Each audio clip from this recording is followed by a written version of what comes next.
Slab ಹೊಡಿಬಾರ್ದು.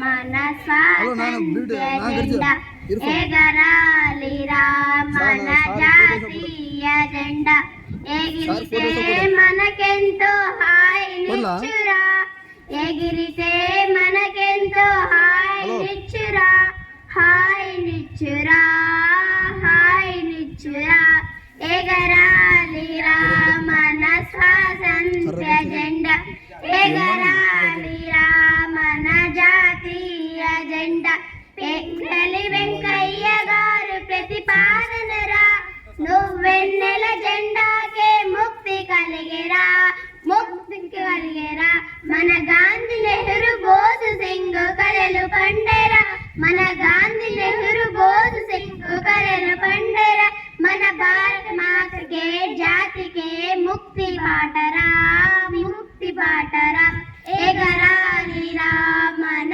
స్వాతంత్ర్య జెండా ఎగరాలి మన జాతీయ జెండా ఆంగ్లేయులు ఏనాడు తొలగిపోయేరా మన భారతీయులు ఈనాడు దేశమేలరా సమసత్వము సమభావము చాటి చెప్పేరా సమసత్వము సమభావము చాటి చెప్పేరా సమజీవనాడుగులలో సాగిపోమురా సాగిపోమురా ఎగరాలి మన స్వాతంత్ర్య జెండా ఎగరాలి మన జాతీయ జెండా ఎగరాలి మన స్వాతంత్ర్య జెండా ఎగరాలి మన జాతీయ జెండా.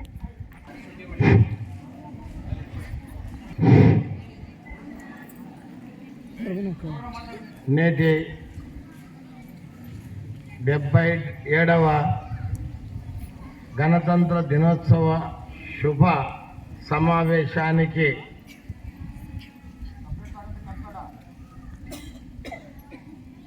అనుకోకుండా ముఖ్య అతిథిగా విచ్చేసినటువంటి రిటైర్డ్ హెచ్ఎం సుంకన్న సార్ గారికి మొట్టమొదటిగా నా ప్రత్యేక ధన్యవాదాలు తెలియజేస్తున్నాను.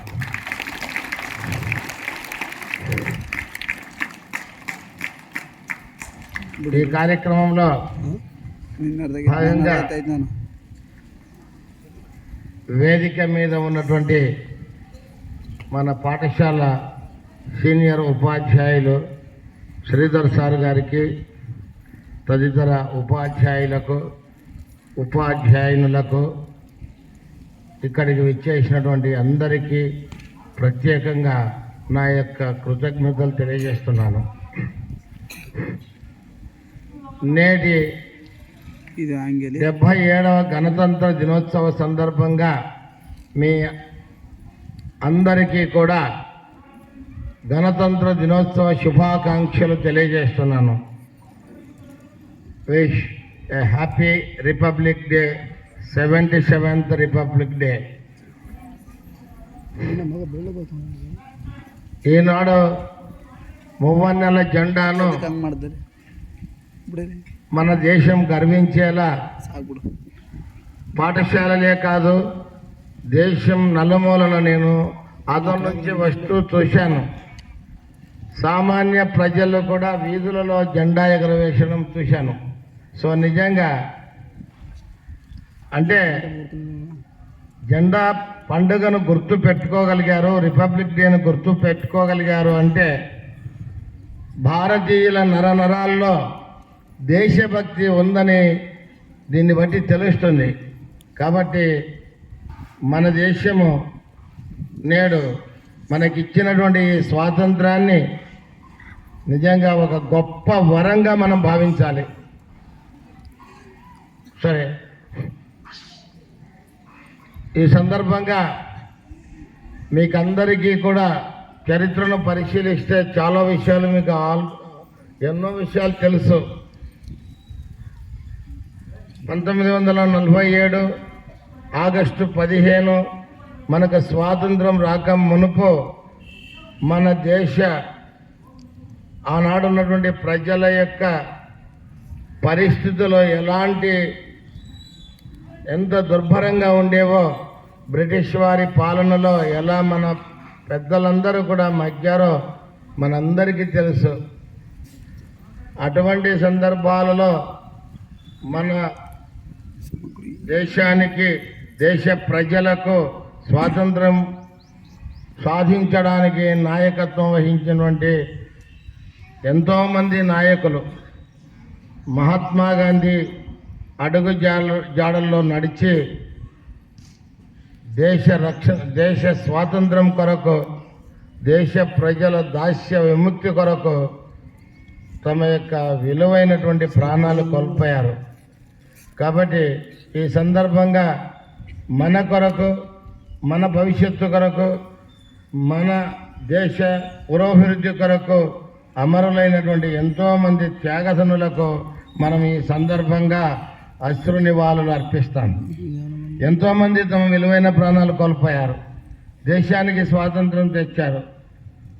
సరే, ఆనాడు ఉన్నటువంటి పరిస్థితుల్లో 200 సంవత్సరాలు పరిపాలనను కోల్పోయాం. రాజుల కాలం తర్వాత మనం పరిపాలనను కోల్పోయాం. మరి దిశానిర్దేశం లేదు.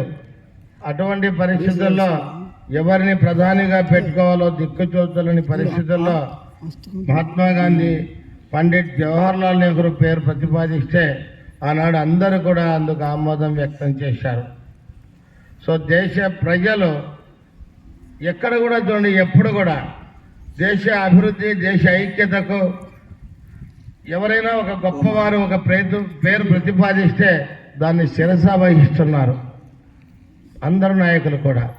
అలా నెహ్రూ ప్రధాని అయిన తర్వాత మన దేశానికి స్వాతంత్రం లభించిందే కానీ దేశాన్ని ఎలా పరిపాలించుకోవాలో దిశానిర్దేశం లేదు.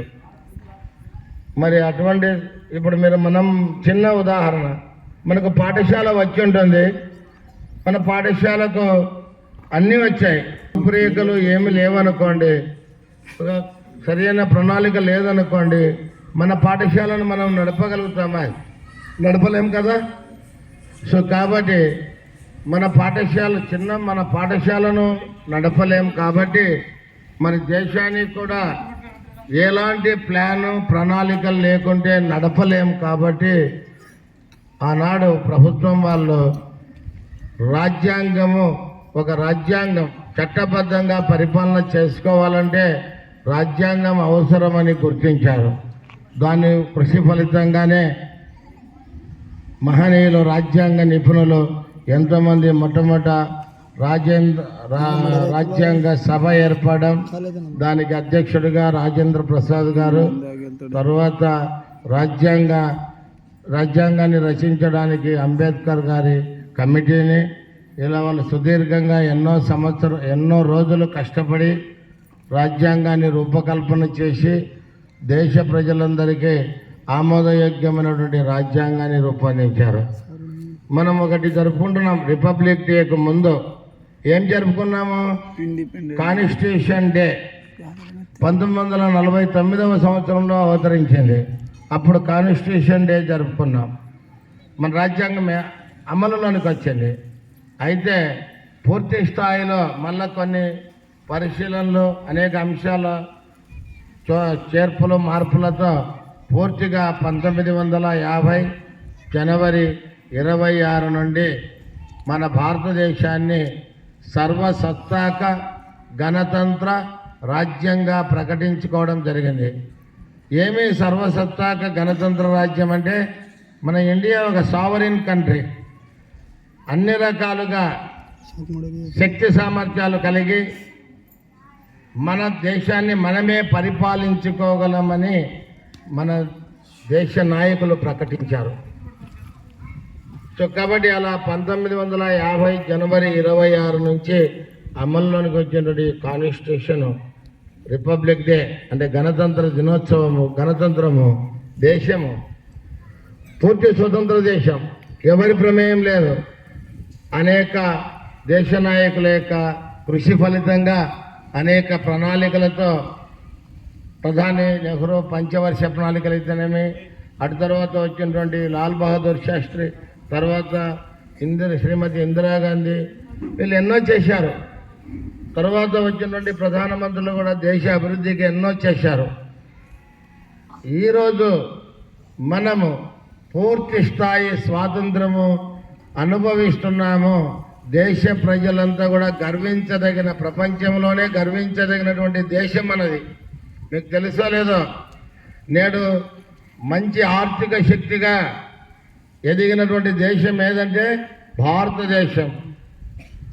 భారతదేశంలో ఉన్నటువంటి ప్రజల యొక్క కృషి ఫలితంగానే ప్రపంచ దేశాల్లో మన దేశము నేడు గణనీయమైనటువంటి పురోగతిని సాధించి మంచి గుర్తింపులో ఉంది.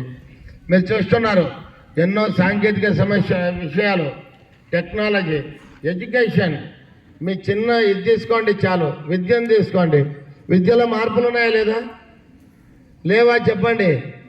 ఒకప్పుడు చదువుకునేటువంటి విద్యకు నేడు ఎలాంటి విద్య అందిస్తున్నారు? మీకంతా డిజిటల్ ఎడ్యుకేషన్. మీకు ప్యానల్ బోర్డు పెట్టారు, ఉన్నాయా లేదా? అలాగే ట్యాబులు ఇచ్చారు. అంటే అంతా ఎడ్యుకేషన్ అంతా డిజిటలైజేషన్ చేశారు. ఎక్కడి విషయాలు, ప్రపంచ విషయాలన్నీ కూడా మీకు తెలుస్తున్నాయి. సో ఇలా పిల్లల అభివృద్ధి బాగుంటే, బాగా చదువుకుంటే వీళ్ళ యొక్క మేధాశక్తితో దేశం సుసంపన్నమవుతుంది అన్న ఉద్దేశంతో చేస్తున్నారు. సో కాబట్టి ఇలా ఎన్ని రంగాల్లో, పారిశ్రామిక రంగం అయితేనేమి, ఇంకా రక్షణ రంగం, మీ ఇటీవలనే మన దేశం మరింత శక్తివంతంగా ఉండాలని మన ప్రభుత్వం వాళ్ళు ఏం చేశారు తెలుసా? 3 లక్షల కోట్లకు పైనే ఖర్చు చేసి ఫ్రాన్స్ నుంచి రఫేల్ యుద్ధ విమానాలకు ఒప్పందం చేసుకున్నారు. అంటే ఎందుకు? అభివృద్ధితో పాటు దేశానికి ఏముండాలి? రక్షణ ఉండాలి. సో కాబట్టి అలా భారతదేశము సుసంపన్నమైన దేశమే కాదు, రక్షణ వ్యవస్థలోనూ అన్ని రంగాల్లో కూడా అభివృద్ధి చెందడానికి ఆనాటి కృషి, ప్రస్తుతం ఉన్నటువంటి మేధావుల కృషి, రాజకీయ నాయకులు, అలాగే ఎంతోమంది మేధావులు, విద్యార్థులు ఇలా అందరూ కూడా బాగా కృషి చేస్తున్నారు. ఎన్నో ఉండొచ్చు కొన్ని సొసైటీకి విధ్వంసకర పరిస్థితులు కల్పించాలి, కానీ అవి మైనర్, చాలా తక్కువ విషయాలు. వాటిని ఎప్పటికి కూడా పరిగణలోకి తీసుకోవాల్సిన అవసరం లేదు. కాబట్టి మన దేశము సర్వతోముఖాభివృద్ధి చెందినదని కూడా గర్వంగా మనం చెప్పవచ్చు. కాబట్టి మన దేశ ప్రగతికి విద్యార్థులుగా మీరు కృషి చేయాలి. ఇప్పుడు మీకు మంచి స్టాఫ్ ఉన్నారు ఈ స్కూల్లో. నేను ఎన్నోసార్లు చెప్పాను, ఆల్రెడీ ఉన్నటువంటి అనుభవజ్ఞులైన ఉపాధ్యాయులకు తోడు మన స్కూల్కు మెడికల్ లాంటి మంచి డిఎస్సి టీచర్లు వచ్చారు. ప్రతి ఒక్కరు మంచి సబ్జెక్ట్ ఉంది, డెప్త్ ఉంది. వాళ్ళు చెప్పేటువంటి విషయాలను గమనించి మీరు దాన్ని కనుక ఫ్యూచర్లో ఇంప్లిమెంట్ చేయగలిగితే మంచి ప్రోగ్రెస్ సాధించగలుగుతారు. అలాగే ఇంకా నేడు మన పాఠశాలలో సాధిస్తున్నటువంటి పురోగతికి సంబంధించి క్రీడల్లో కానీ విద్యల్లో కానీ మన పాఠశాల బాగా అభివృద్ధి చెందుతుందని బాగా చెప్పవచ్చు. ఎందుకంటే నాకు చాలా సాటిస్ఫాక్షన్గా ఉంది, ఇక్కడ హ్యాపీగా ఉంది. మంచి టీచర్స్ ఉన్నారు, మంచి బాగా చెప్తారు. I'm very happy, I'm very proud of you. మంచి పిల్లలు ఉన్నారు, మంచి విద్యార్థులు. నిన్న టూరు, ఎంతో సుదూరమైన టూరు మనం వెళ్ళినా నాకు కొంచెం భయం ఉండేది. అంత దూరం వెళ్తున్నామే, పిల్లలతో ఏమన్నా ఇబ్బందులు వస్తాయేమని. కానీ వెరీ సక్సెస్ఫుల్ టూర్ అని నేను చెప్పగలుగుతాను. మంచి పిల్లలు, మంచి కోఆపరేషన్ ఇచ్చారు. అలాగే క్రీడల్లో మన పిడి రామన్న సారు విశేషమైనటువంటి పట్టుదల, కృషితో ఎన్నో సాధించాం. ఒకటి కాదు, రెండు కాదు, ఎప్పుడు మన స్కూల్ పేరు పేపర్లో వస్తూనే ఉంటుంది. అలాగే సైన్స్కు సంబంధించి తర్వాత ఇంకా మేధా సంబంధం ఉండే టెస్టులకు సంబంధించి చిరంజీవి సారు కౌశల్ పోటీల్లో కూడా రాష్ట్ర స్థాయికి వెళ్ళి పాల్గొనడం జరిగింది. సో కాబట్టి నా యొక్క విన్నపం ఏమంటే, యాజ్ ఏ స్టూడెంట్ మీకు చెప్పేది ఏంటంటే, ఎప్పుడు కూడా ఉపాధ్యాయులను గౌరవించండి. వాళ్ళు ఏం చెప్తున్నారు పిన్ పాయింట్ కూడా గ్రహించగలగాలి. వాళ్ళు ఏం చెప్పేది చాలా సున్నితంగా సునిశ్చితత్వంగా గ్రహించగలగాలి. తర్వాత ఆలోచించాలి. క్లాస్ రూమ్లో ఇండిసిప్లిన్ ఉన్నారనుకోండి, వాళ్ళు చెప్పేది కమ్యూనికేషన్ చాలా లాస్ అవుతారు, మెసేజ్ లాస్ అవుతారు. సో కాబట్టి బాధ్యతగా మెలిగి మన దేశ అభివృద్ధికి మనమంతా కనుక ఇంకా బాగా కృషి చేస్తే మన దేశము బాగా అభివృద్ధి చెంది ఫ్యూచర్ జనరేషన్స్కు బాగా ఉపయోగపడుతుంది. కాబట్టి మీరందరూ కూడా బాగా పట్టుదలగా చదువుతారని ఆశిస్తున్నాను. అంతేకాకుండా బహుశా నాకు ఇప్పుడున్నటువంటి నామ్స్ ప్రకారము పాఠశాలలో రిపబ్లిక్ డే ఈ 77వ గణతంత్ర దినోత్సవమే నాకు చివరిది కావచ్చు. ఎందుకంటే నేను అధికారికంగా రిటైర్డ్ కాబోతున్నాను కాబట్టి మే 31. సరే, అటు తర్వాత ఈ కార్యక్రమాలలో పాల్గొనడం అనేది ఏముండదు, తర్వాత పాల్గొనడం కూడా జరుగుతుంది. బట్ ఒక అధికారిగా 42 సంవత్సరాల సుదీర్ఘంగా పిల్లలతో మమేకమై ఈ మెమరీస్ చాలా వరకు నాకు లైఫ్లో మర్చిపోనివిగా ఉంటాయి. ఇక నా ఎన్నో ఏళ్ళు అక్కడ చేశాను, బట్ చేసినటువంటి 1 year అయినా ఇక్కడ బాగా నాకు చాలా సాటిస్ఫాక్షన్గా ఉంది. Okay, thank you. 1 and all. గౌరవనీయులు రామచంద్రారెడ్డి సార్ గారికి, అదేవిధంగా మన పాఠశాలకు ముఖ్య అతిథిగా విచ్చేసిన retired head master Sunkanna sir గారికి, ఉపాధ్యాయులకు, బోధనేతర సిబ్బందికి, విద్యార్థులకు అందరికీ నా యొక్క నమస్కారాలు. విద్యార్థులకు నా ఆశీస్సులు. ముందుగా అందరికీ 77వ గణతంత్ర దినోత్సవ శుభాకాంక్షలు. మరి మనము 1947 ఆగస్టు 15 స్వాతంత్రాన్ని అయితే సంపాదించుకున్నాం. మరి ఆ స్వాతంత్రం అంతగా ఈజీగా వచ్చిన స్వాతంత్రం కాదు. ఎంతోమంది తమ ప్రాణాలను అర్పించి సాధించిన స్వాతంత్రం. భగత్ సింగ్ గారు కావచ్చు, సుఖ్దేవ్, రాజ్గురు లాంటి వాళ్ళు పోరాట పటిమను అణచడానికి వాళ్ళను ఉరి తీయడం జరిగింది. అల్లూరి సీతారామరాజు గారు కావచ్చు, భగత్ సింగ్ లాంటి ఎంతోమంది త్యాగదుల పోరాట ఫలితంగా మనకు స్వాతంత్రం అయితే లభించింది. మరి స్వాతంత్రం లభించిన తర్వాత కేవలం స్వాతంత్రం అయితే లభించింది కానీ మరి అంతకు ముందున్న బ్రిటిష్ చట్టాల ఆధారంగా మన యొక్క పరిపాలన కొనసాగుతూ ఉంది. మరి బ్రిటిష్ పరిపాలన ఎలా ఉండేది? ఇండియన్స్కి అంత ఇంపార్టెన్స్ ఇచ్చేవాళ్ళు కాదు. వాళ్ళ ఎడ్యుకేషన్ సిస్టమ్ కావచ్చు, అదేవిధంగా లా ఎన్ఫోర్స్మెంట్ కావచ్చు, అన్నీ కూడా వాళ్ళకు అనుగుణంగా ఉన్నాయి.